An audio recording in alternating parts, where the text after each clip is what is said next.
Today's weigh-in is brought to you by our stable of sponsors and bacon butties. Hurrah, Emily!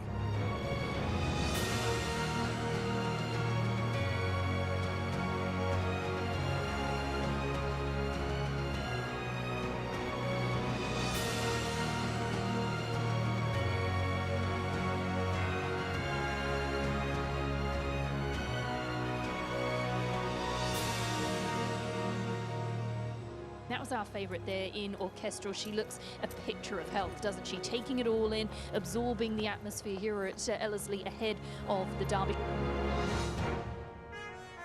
We're ready, the $1 million Trackside New Zealand Derby for 2024.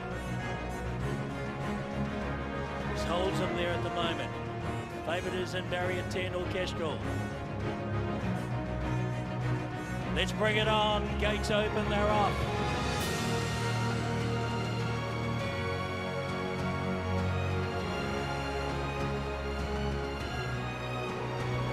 It's the sight we all envisage.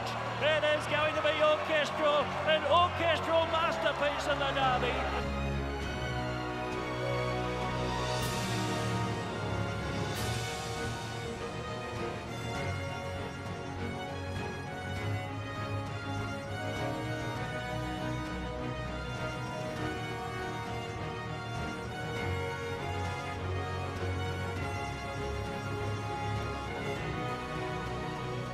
Hello and a very warm welcome to Weigh In, where this week it is all about the New Zealand Derby, an ode to Orchestral, who was simply magnificent in the Group 1 New Zealand Derby on Saturday. We're going to be reviewing all of the races from a big weekend with Michael Kieran. Michael, a very warm welcome to you. Morning to you, Em. I think all of us together got the Derby we wanted. The punters did for sure.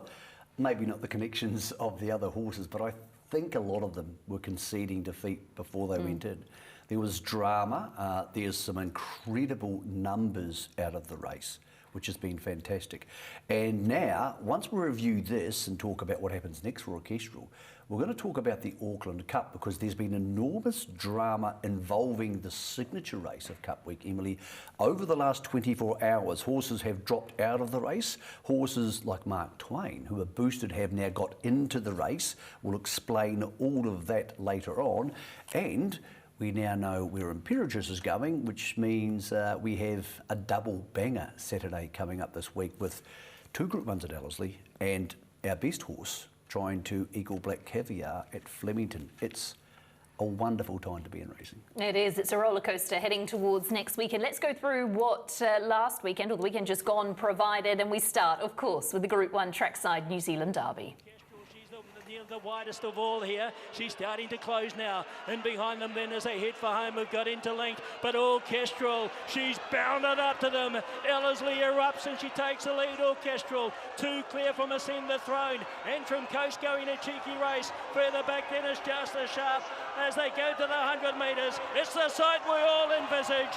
It is going to be Orchestral, an orchestral masterpiece in the Derby. Second over as they win. Well, it's starting to sink in. You've won your 6th New Zealand Derby. What do you make of her? Now that the pressure's off for this race, what do you make of her as a horse? Because I know you've maybe been thinking about saying some stuff, but you've been reluctant to say it. Oh, look, it's not so much the winning streak, but how she's doing it and what the margin she's doing it by. She could be a superstar. What does a superstar do after the Vinery? We know you're going there. Are you thinking you want to take on a Derby in Oaks, or is a wait for age against the older horses possible? I'm not saying what you're going to do, but is it possible? Look, I have no idea. You don't make too many plans after a Derby. You try and plan to win that, but long-term plan. Maybe before I retire, she might win me a Cox Plate.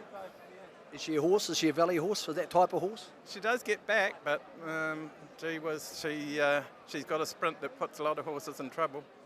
At the 800, I was watching it with your training partner, Robert, and she appeared to just be a little bit off the bit for a couple of strides before she picked it up. Did you have a nervous time then? Not at all. I was confident after she went past the post the first time, and somebody was beside me and they said, good pace on. I said, I just pray they keep that pace on, because best horse always wins in this pace on. And, you know, I saddled her thinking she was the best horse, and, you know, there was pace on. And my one instruction for any rider that I've had ride a 3-year-old over 1.5 miles is that 90% of these horses will never get the trip, and from 700 from home, do not be stopped for a stride. And I thought he rode her a treat. Silent Achiever holds a very special place in your heart. Does she start to get into the same potential as Silent Achiever? Because, of course, she went on to be a great older mare. Oh, potentially, absolutely. You know, she's just distanced in the last 3 starts, and I don't think you can underestimate the company she's meeting. And, you know, talking to a few Australian journalists during the week, of which I've talked to a lot of, our New Zealand Derby is held in high regard in Australia because invariably it throws up good horses, and we've just won it by a margin. And you know, I potentially, she's got a lot of development ahead of her. You know, she's got a very exciting future if luck's on our side. Those words could also describe your training partner, Robert. It must be very special to do this with him. You mentioned potential and the future being so bright, not just horse, but also the man. Absolutely, you know, he's a big part of the team, and, you know, it's pretty special for him. He was with us when we won the Queensland Derby a couple of years ago, but he wasn't across there, and you know, to be here with us today and share this, I think it'll be a moment that he won't forget for a long time. Was there a moment after that Hastings failure way back in the spring where you thought we might not see the best of this horse at 3? Oh, there were moments that we thought everything. Honestly, we questioned ourselves inside out, but we had the support of Colin, and we just said, right, when in trouble, we couldn't work out why, but when in trouble, pull up stumps. And we put her out in the paddock, and, you know, it was the makings of her. Since she's come back, she's never missed a beat. Craig Grills was replaced by James McDonald for a $1.5 million race. He took it on the chin. He's come back and won a derby. That must be very satisfying, because Grillsy was an adult and very professional about it, and this is won him $1 million race. He's got a great attitude, Craig, and, you know, he's like the filly. He's pretty unflappable, and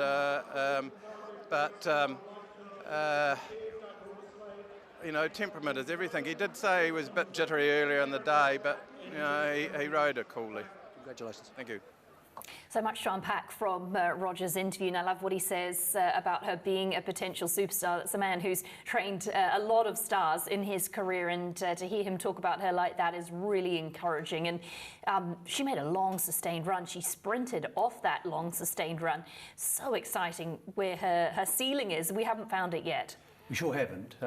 Everybody who watched the race saw this. We all know what happened. She just smashed them by 3.8 lengths. So let's dig a little bit deeper into what you may not have realised at the time. This is the second fastest derby in the last 25 years. Now, the new Ellerslie, times-wise, is very comparable to the old Ellerslie, so it's not a case of a significantly faster track. She's only 0.02 of a second, so 2/100ths of a second, Emily, behind Sherwood Forest's time, which was 3 or 4 years ago. And is the fastest? Well, that's the fastest in the last 25 years. And tracks were a lot faster before then, going back to So Casual. The Phantom Chance has the fastest ever derby time, but tracks were super fast back then because they weren't watered as much. So in the Sherwood Forest Derby, they were out on their feet. It was a real battle to the line. She could have gone a second quicker. I don't think anybody who knows racing and watches that goes, well, had they gone a second quicker, she would have gone a second quicker. And as Craig said to me in the jockey's room after, he said, I didn't go behind the saddle, I didn't need to. So you're talking about a horse who wins very easily in an incredibly fast time. And then you say, well, how does everybody else rate her? She's hot favourite for the Villiers. I spoke to Roger Sunday night. They are heading to the Villiers. They will not run beforehand. They don't even think they need that many gallops. Bizarrely, she's going... The Vinery, not that's the right, that's right, my apologies, yeah, the Vinery. Well done. That's a group too, yeah. And she's going into the paddock. This may stun some people. She's going into the paddock for 7 or even 10 days. So she'll come back into work only about 16 days out from the Vinery. and then she'll have, as Roger said, a 3/4 pace and 2 proper gallops. That's all they'll need. I think she might start $1.80 in the Vinery, so the 2.6 boosted by the tab is very fair. Yes, it's in Australia, but she seems a very sound and happy horse, and she's not going to do much between now and then. Then the question mark becomes the ATC Derby, which she is also the favourite for. Roger said unlikely, because it's a week from the Vinery to the ATC Derby, so they could go, but very unlikely. More likely is the ATC Oaks, which is 2 weeks, so that's April 13-ish. And for that, she again is the favourite over the VRC Oaks winner in Zardozi. Zardozi was very good when she won the Oaks at Flemington, but very hard to make a case that Orchestral's performances aren't as good as we've seen from a Derby or Oaks winning 3-year-old in 20 years. And then Quintessa, we'll see her later, she was a really strong 4th in the Australian Guineas. Mark Walker telling me she will be aimed at the Oaks, and they are hoping that Orchestral doesn't turn up. So, yes, the Vinery's the go. That gets the Group 1 out of the way in Australia. I think the Oaks will be an afterthought, but an afterthought which is far more likely than it was with Prowess last year, Emily. And I think we have a very exciting horse. Where she rates in the last 20 years, well, let's not forget Prowess was very good last year and beat the older horses that wait for age. Silent Achiever, who won the Derby in similar fashion, went on to run 3rd in a Cox Plate. So there is some very good 3-year-old fillies, and that's not talking about Probabeel, who didn't do much of her 3-year-old racing here. She only had 2 starts here as a 3-year-old. So let's not get carried away and say she's the best filly in the last 20 years, because there's some incredibly talented fillies who went on to be very good mares. But I'm not sure we've seen one quite as dominant as her.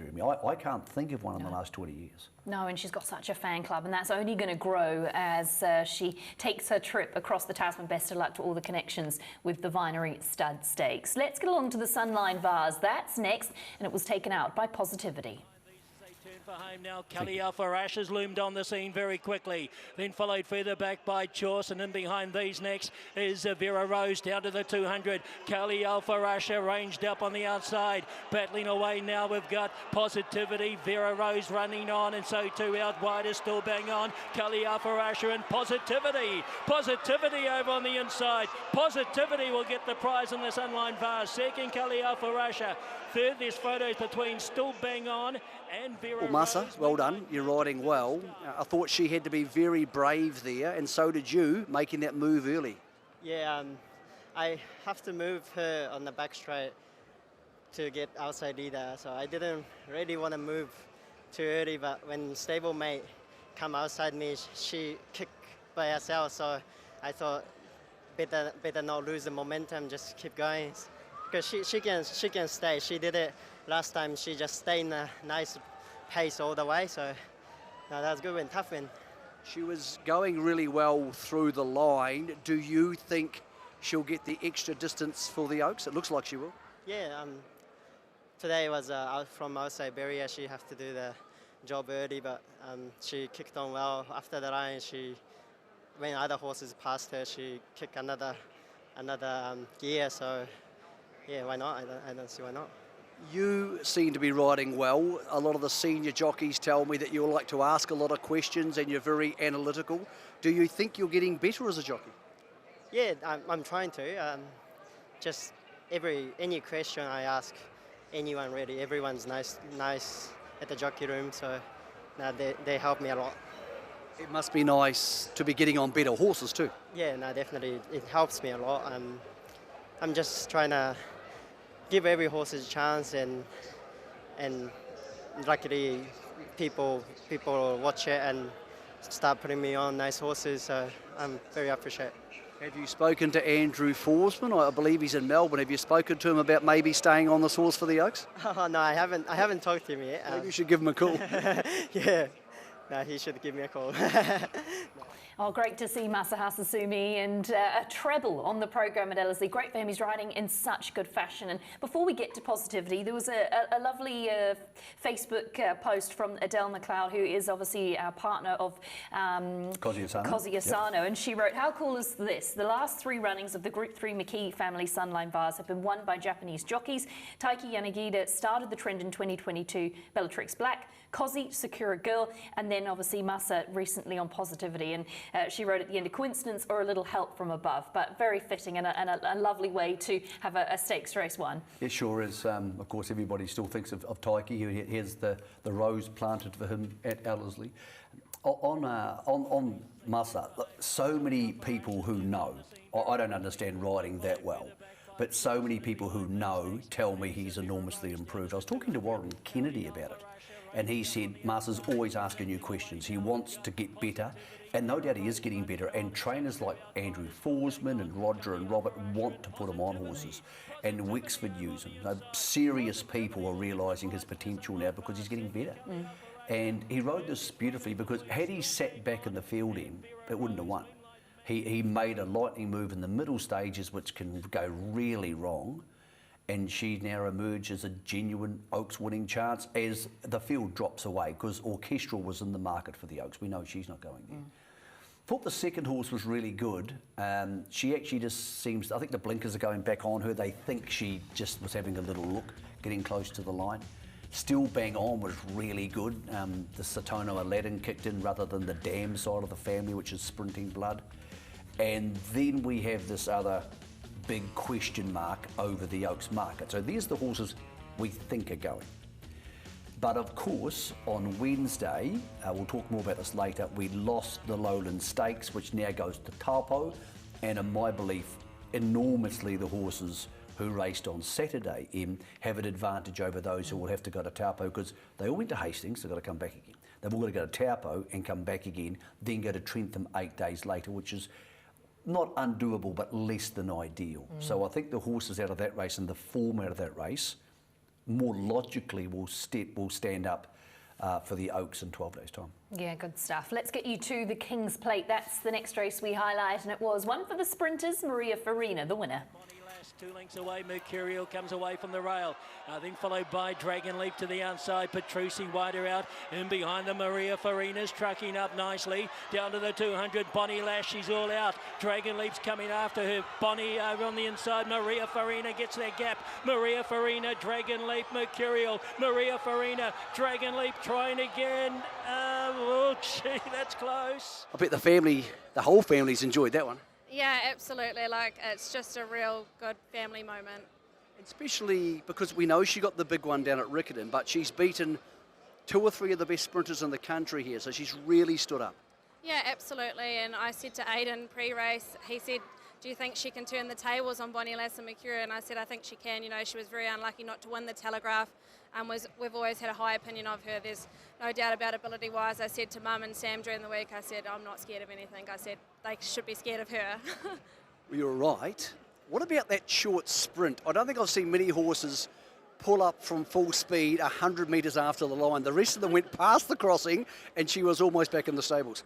Oh, that's just her. Like, she's just got an electric turn of foot, but you could see her. Sam was just waiting for an out, and I just thought, oh, please, the gap's open. And when she did, she burst clear. But then Dragon Leap made it very interesting on the line, so I was a little bit worried. But yeah, he was the first back to scale. She's pulled up, she's won, and she's done. Okay, 6-year-old Mia, and she's got a couple of really big, juicy pieces of black type. What do you reckon about next season? Does she come back again?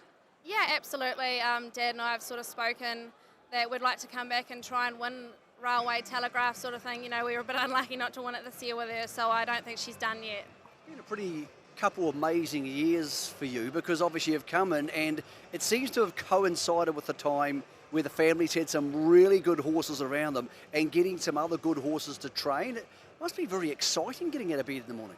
Yeah, it is. Like I said to Aidan after the race, you know, this mare, sometimes you just need that one horse to get out of bed, and for me that's her. But like I say, I'm very lucky and thankful to Dad that he took me on in partnership, and just as, you know, we got a really good team around us, and yeah, I wouldn't change them for the world. Hold on. So she's the fave, not Pierre, she's the fave. She's the favourite and then Pierre's a close second. Now, they tell me, speaking to your dad a couple of weeks ago, that Pierre had that big break and he's come back and he actually looks like he's even matured further.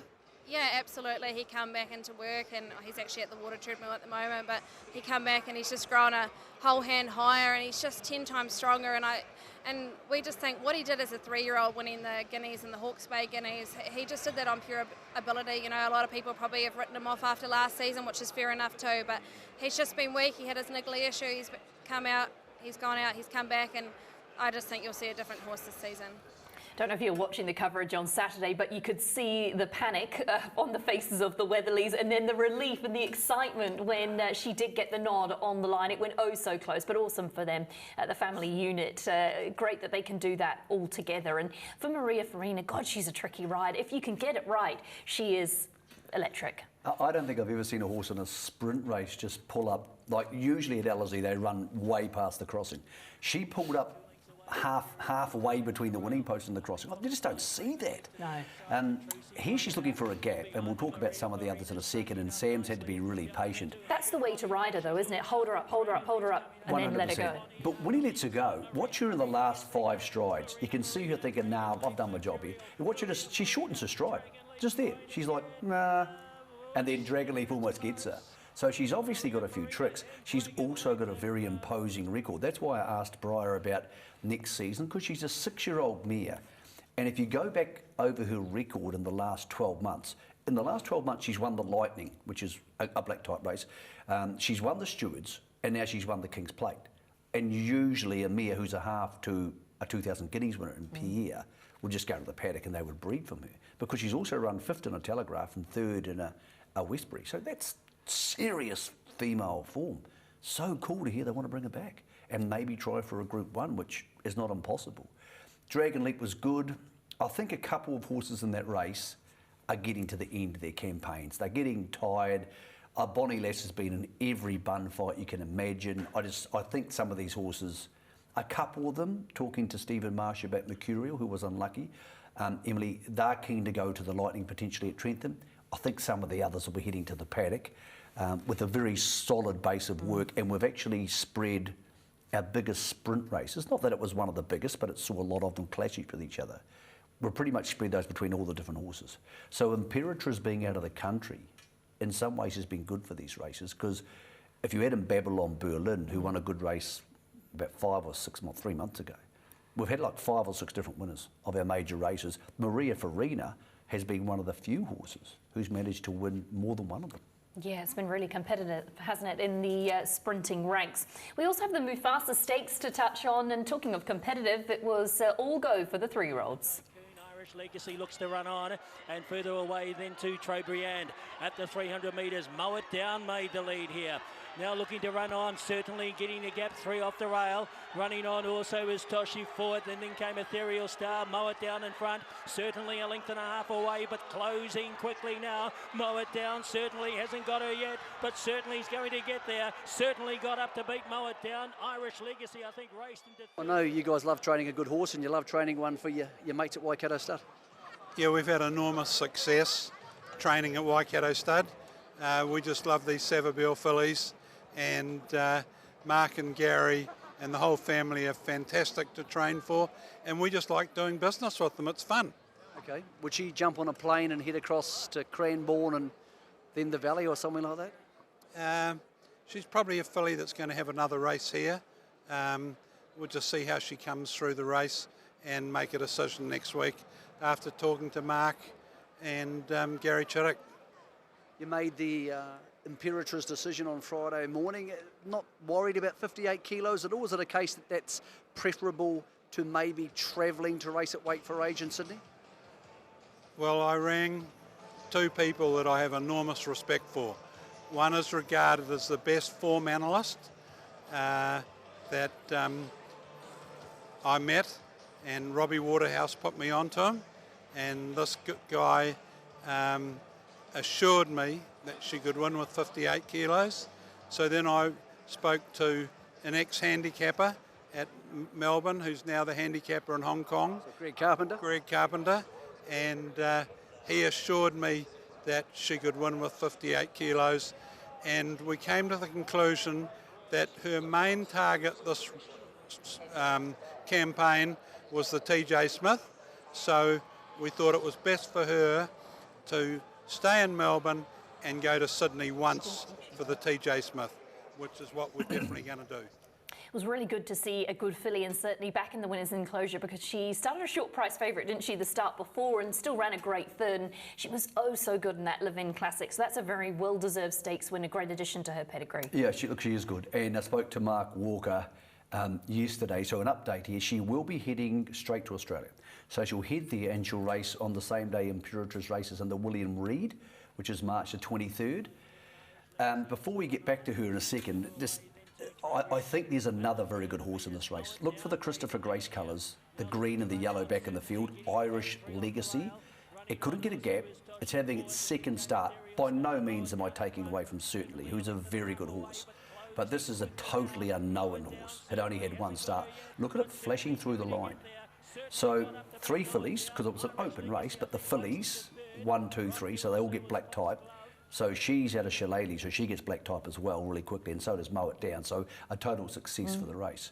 When I rang Mark Walker about it yesterday, it was a conversation you could only have with Mark Walker. He was at the sales in Australia, and he had to interrupt me and said, look, I'm just going to go buy a horse. Now, most trainers say to you, I'm going to bid on a horse. And he said, I'm just going to go buy a horse. I'll have to ring you back. And they bought the half by Royal Meeting Colt to Bellatrix Star. And he said, no, I had to get it. He paid $280,000 for it. So he had to get it, and he said, it'll be staying in Cranbourne. So Mark's over there bulking up that Cranbourne outfit, but it was so rare because trainers all the time say to you, I'm going to bid on a horse. Mark said, I'm going to go buy a horse. And he did just that. He did that, and he came back to me and said, yeah, certainly, change of plans, we're going to that race at the Valley.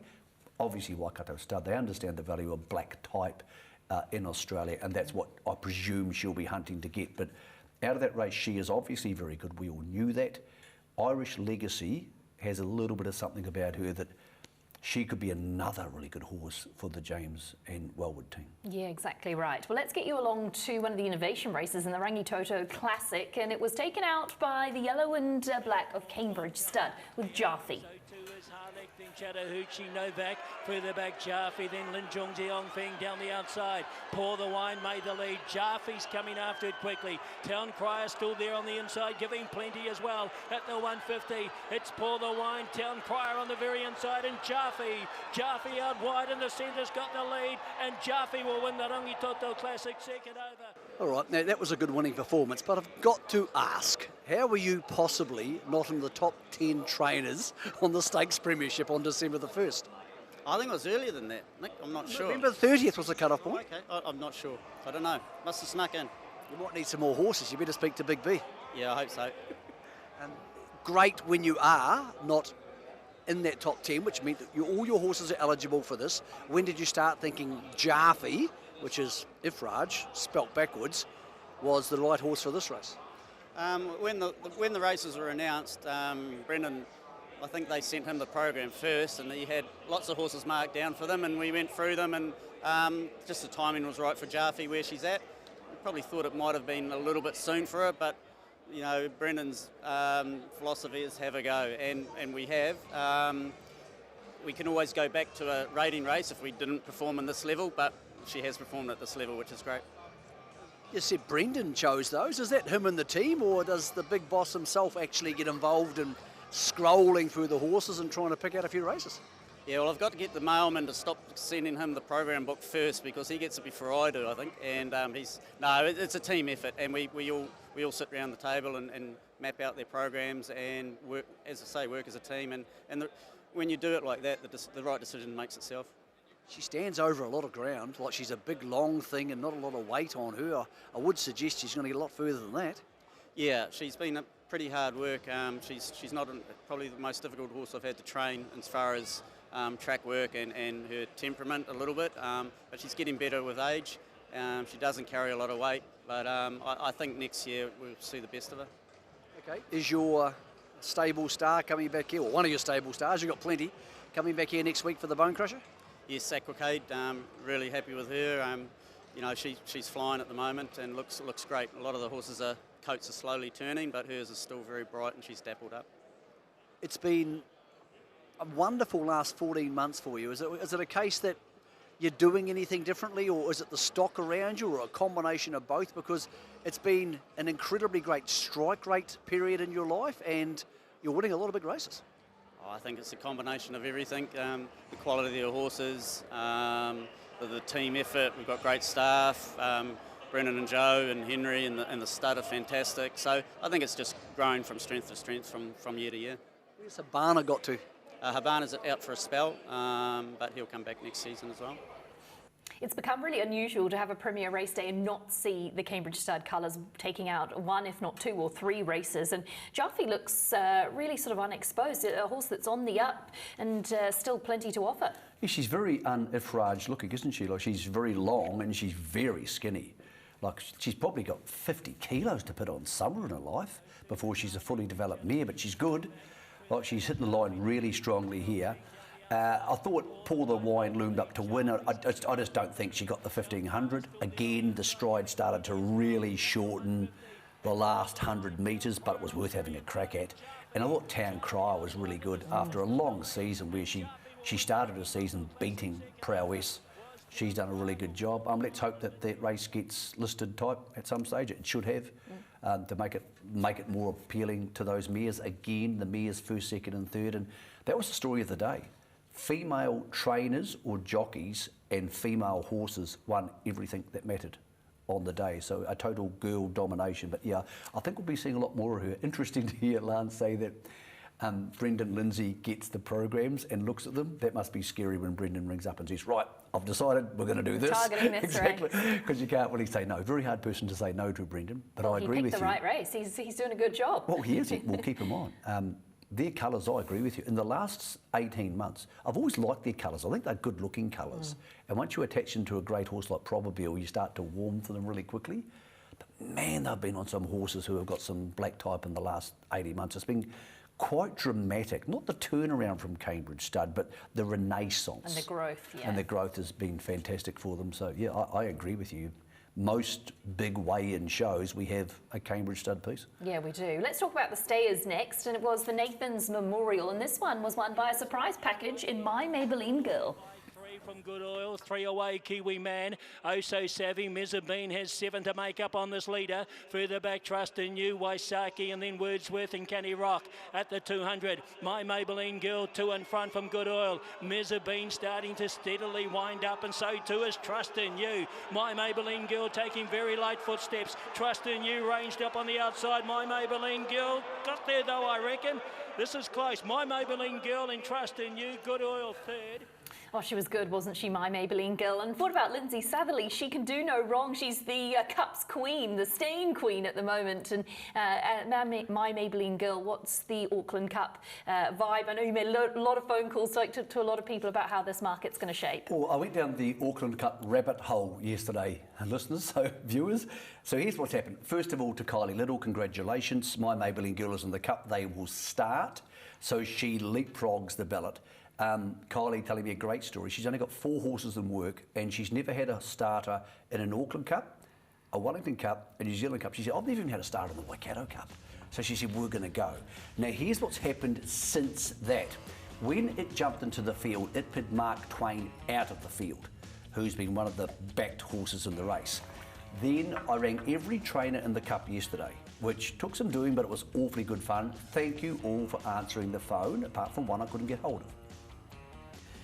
So this morning, Mezzabine trotted up, and they didn't trot up to the satisfaction. Nothing wrong with her, but they had pulled her out. So Tiakau told us this morning she comes out. So that put Mark Twain back in the race. They've also done the re-ratings of horses after the weekends. Fongahu, I think I said that. Fongahu? Fongahu? My apologies, sometimes my te reo is not very good. I am working on it. It won yesterday. I love how you're asking the pom. Exactly. Let's ask the least Maori person we possibly know how you say these words. It won yesterday at Tahara Nikau. I said that better.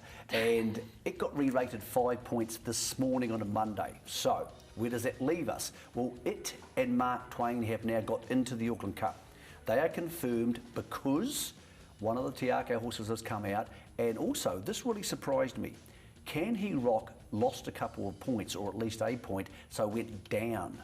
So Can He Rock actually dropped out of the 18 who are guaranteed to start. So as of Monday morning, My Maybelline Girl, Mark Twain confirmed this morning, and the horse's name I can't say very well also confirmed this morning, and they are in. That puts Can He Rock on 19, which is on the ballot.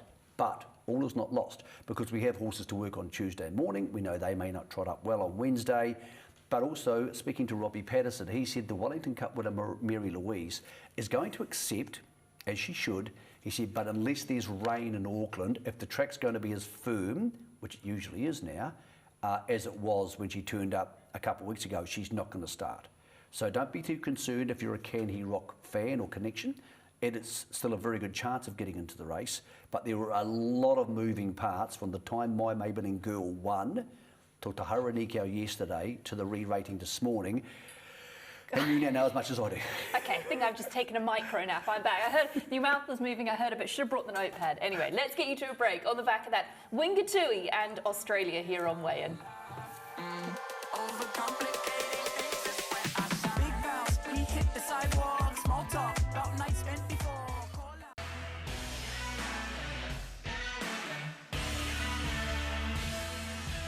Today's Weigh-In is brought to you by our stable of sponsors. Well, as promised, we're straight into action from Wingatui, and there was plenty on the table. We start with the Southern Mile final. This one was won by the Grey Goose. They went pretty hard up front, Michael, and $200,000 up for grabs on the innovation races. Came home with a powerful sprint. Well, great performance to come from last, over a mile. Well done to Joanne Gordon. We see her colours a lot. This will be the biggest win of her career, and Kylie Williams, remarkably, would be one of the biggest wins of her career as well, because 200 grand is a lot of money down home. Well done to everybody involved. It's a hell of a series, and it gives these type of horses a really cool target. This might be a pretty good horse. It's won 4 out of 12, and it's been pretty good through this series, so I would expect it to turn up at Riccarton at some stage and be competitive in one of the other innovation races. And let's move along to the Airfreight Stakes. That was won by Dracana, another really nice performance. There was a loose horse which added to the drama, but it didn't faze Dracana, as you can see here. Just a $3,000 purchase, Michael, and Jasmine Fawcett in form. Yeah, off Gavel House. Again, these female trainers and jockeys dominating on Saturday. Yes, there was a horse who caused a bit of chaos, but it's bolted in. Daughter of Ace High, who's having a great run, it's just smashed them. And the horse who won the first leg of the Southern or NZB Southern Filly of the Year won't be turning up, I presume, for the other leagues.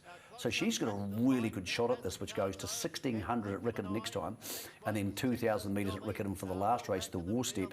Well done to Ebony Turner. I haven't met Ebony, but she's making a good name for herself. And if you put your head on the block at $3,000, you get a horse like that, that's a very, very cool shopping. So I've got a funny feeling the $3,000 value on Dracana is well and truly gone. Oh yes, absolutely. Let's whiz through some of our Australian races that we saw over the weekend. There was plenty of great quality action. We start with the Australian Guineas, and it's that wonderful rider in Jamie Curran, peak form again, taking up the race with Southport Tycoon. But Michael, talk us through Quintessa in this one. Yeah, Quintessa's sectionals were absolutely outstanding. So the winners come home in 11.93. Quintessa's come home in 11.95, so they're very comparable. Winner's a good horse by Written Tycoon. Needs to be ridden to go for it late. So it's good, and Carr is excellent. She's getting better, Jamie Carr, for all the controversy. She's riding better than ever. Quintessa was absolutely superb. It may not be the strongest ever Australian Guineas, but when you look at Quintessa and you see her do that, you also go in your mind, would Orchestral have won that race? And the answer is, yes, she would. Interestingly, that horse Southport Tycoon was actually in the Hawkesbury floods, and it was in water up to its chest, had to be rescued as a young horse, and look at what's eventuated out of that, an Australian Guineas victory. Let's get you to the Blamey Stakes, and this was a win for Go Racing and a Tissue, who took out the Blamey. What did you make of this win? Isn't she a little sweetheart? The last 4 times she's been to Flemington, she's had 3 wins, and big, serious wins. This is actually the least of them. But she still carried 57, which is a lot of weight for not a big mare, and she ran second in another one. Well done to Albert and the Go Racing team. This comes after, of course, They've just won a Karaka Million. She's won 3.9 million Australian in stakes. Yeah. And, well, I would suggest being a syndicate horse, they'll probably race on with it next year. So they have the option to really embellish her record. But 57 for a little girl like her in a nice field, beating Holy Mans, who of course comes out of the Aotearoa Classic. She's just turning into a really rugged, tough, high-class, outstanding mare who can travel between states and produce her best all the time. Yeah, she loves Flemington too, doesn't she? Yeah, Sans Doute is another Kiwi winner that we wanted to highlight, putting together a picket fence record and loves Flemington, and wouldn't be a weekend without seeing the Tangerine get a win, and they're putting up a remarkable record in Australia too, aren't they? Look at the bumper cars here. So the two, they squeeze her up a bit, and sometimes you think with the sprinter, Emily, because they're such funny animals, she might have said, oh, I'm not so sure about this. But no, she wanted to be there. She put her shoulder through and she kept on trucking.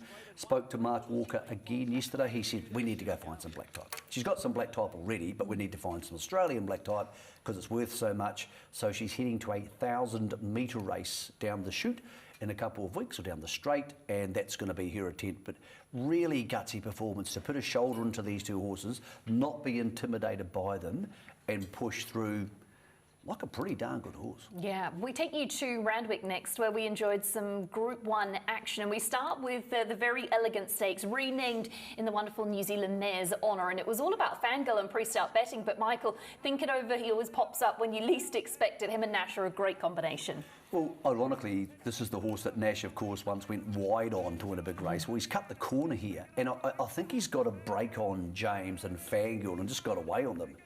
And Fangirl was really good, but poor old Fangirl, she's become a victim of this Australian thing where they just, every horse who wins a couple of good races is the next Winx or the next champion, and all that rubbish.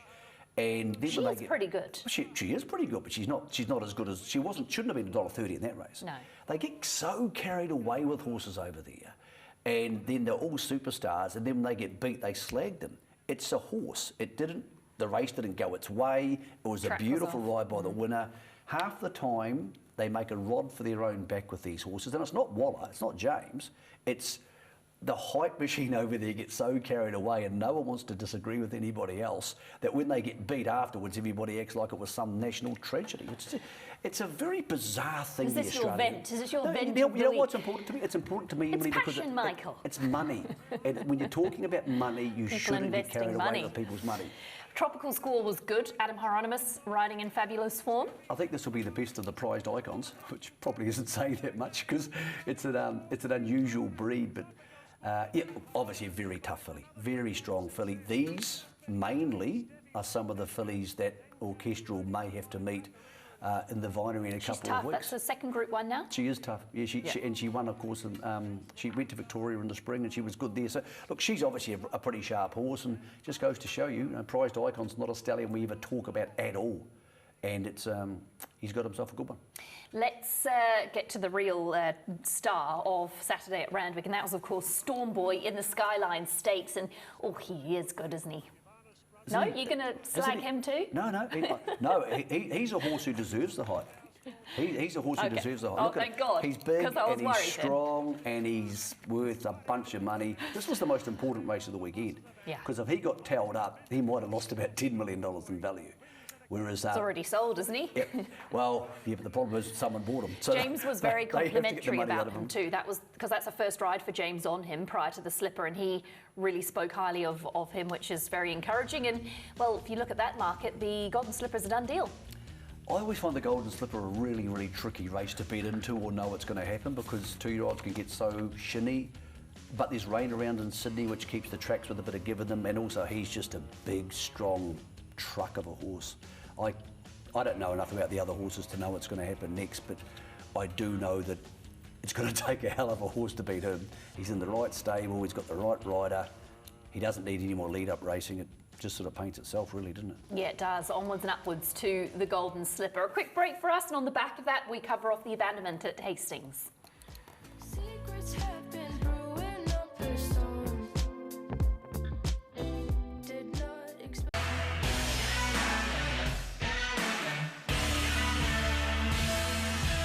Today's weigh-in is brought to you by our stable of sponsors. He's lost his irons here on the favourite. He has lost the irons on Cinderella's Dream as they make their way into the straight here. So Sensation in the Jumeirah 1000 guineas here, and he comes up to the outside about a half length clear. Lightning Paradise second, Adelia in third, fourth Geologist. Ya Mama is fifth at this point in time, only about 3 lengths away. This will be a monumental effort here. Cinderella's Dream, Buick without the irons, still about 2 or 3 lengths clear here of Lightning Paradise. Wow, this is going to be some win. Cinderella's Dream, all has gone wrong, and she still delivers. Cinderella's Dream in a romp. 5 lengths over the Geologist. Then came Ya Mama into third, Photo fourth, Nadelia just over Lightning Paradise, Kibo Masaki and Onagiri last. This really is remarkable from William Buick. No irons, and it wins by panels. Imagine if he had had his irons. Michael, I'm not a man, so I can't comment, but this has made you squirm here in your seat watching poor William Buick. Any male watching this who's ridden a horse or played rugby have been kicked in the coolies. Have you ridden a horse? I've ridden a horse, but not like that. That might be an upcoming that makes segment. you feel very tight in the stomach region. Yuck. Well done, William Buick. Nailed that. Let's get to Hastings abandonment, something more serious. Talk us through what happened there and the processes since. It was a mess. So Hastings started well, good 4, got to a good 3. As you can see, this is good, and then it gets bad, and that's always a bad sign. Jockeys walking on a track in a pack is always a bad sign during a race day. And the guts of this is it got too slippery, and the jockeys said, nope, we don't want to ride, and that's basically it. You can talk as much as you like about the track surface. I don't know. They tell me they're going to redo the track surface, but I wasn't there, so I'd only be talking rubbish if I told you what was wrong with it. But it's as simple as this. If the jockeys don't want to ride, the meeting can't go ahead. That's it. Same as Karaka Millie Night. They said, yes, we're happy to ride, then it has to go ahead. Because no one else can be an appropriate judge of what's safe. So, and you don't want to be a crash test dummy, do you? Don't want to go out there and... Imagine if the Stipe said you have to go out there and ride. First of all, you can't make them, and secondly, if something goes wrong, the financial and legal repercussions of that are enormous. So let's move on for what happened. They're going to redo the Hastings track. I don't know what that means. A lot of furious trainers, because it's a long way to go, I understand that. Yes, we need to fix these things. But we move on quickly because the Lowland Stakes and the 3-year-old race were important lead-ups to the Oaks and the Wellington Guineas. They needed to go somewhere. Initially they were going to go to Waitaki, but a lot of the horses who were going to race in them are based in the Waikato, so therefore they can't go there. So they're going to Taupo on Friday, which is good, but it's in a very quick turnaround to head down to Trentham, which for the girl horses in particular, the fillies, could be a bit of a sharp turnaround.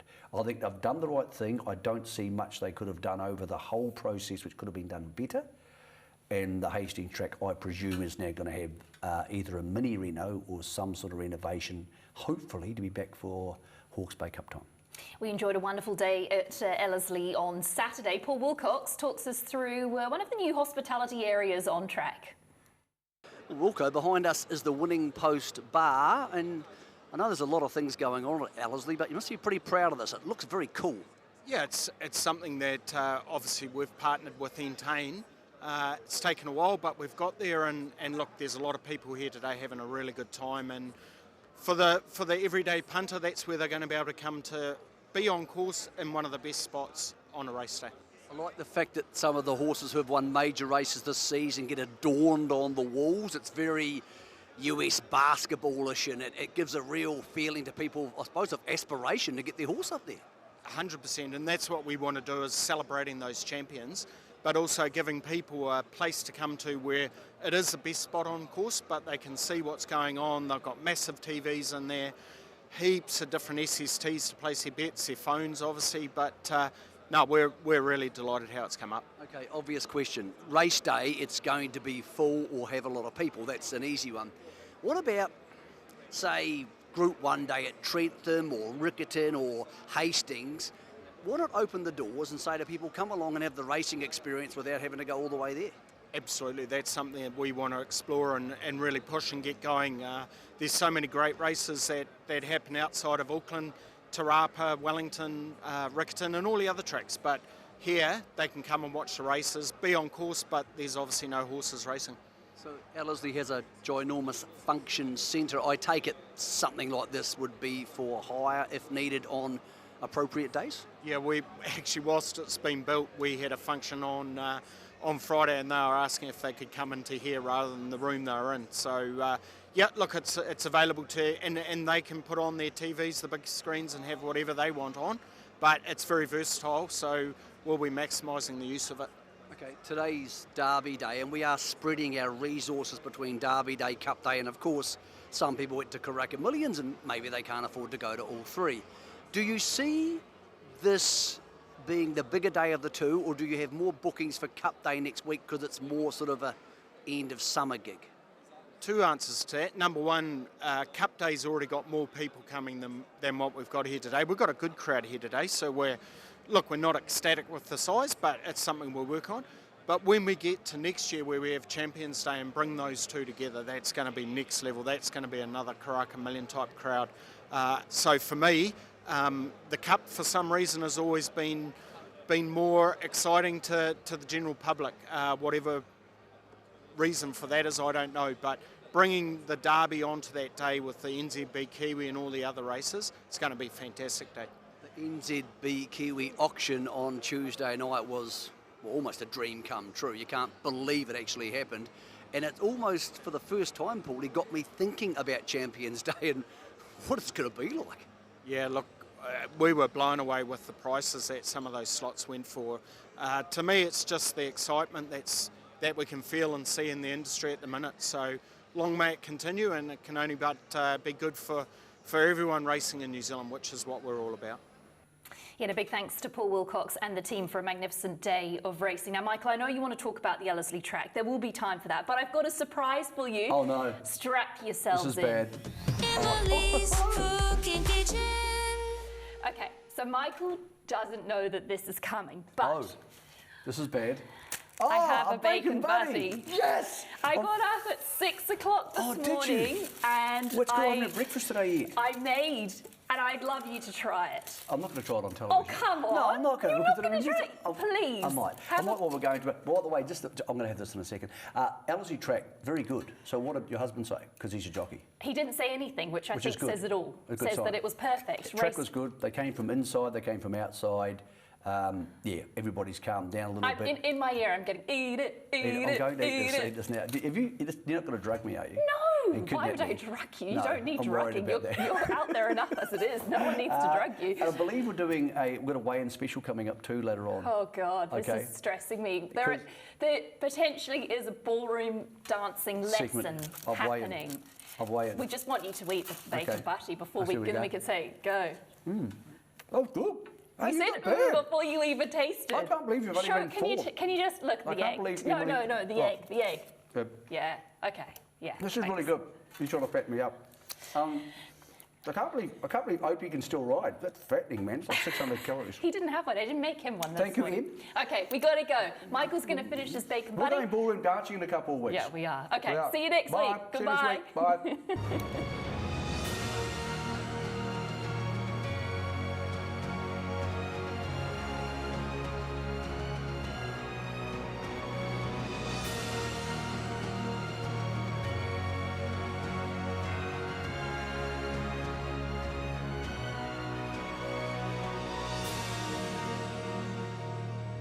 That was our favourite there in Orchestral. She looks a picture of health, doesn't she? Taking it all in, absorbing the atmosphere here at Ellerslie ahead of the Derby. We're ready. The $1 million Trackside New Zealand Derby for 2024.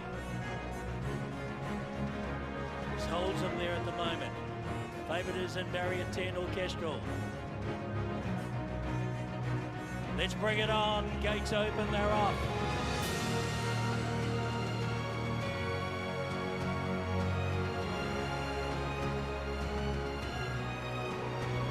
It's the sight we all envisage. It is going to be Orchestral, an orchestral masterpiece in the Derby.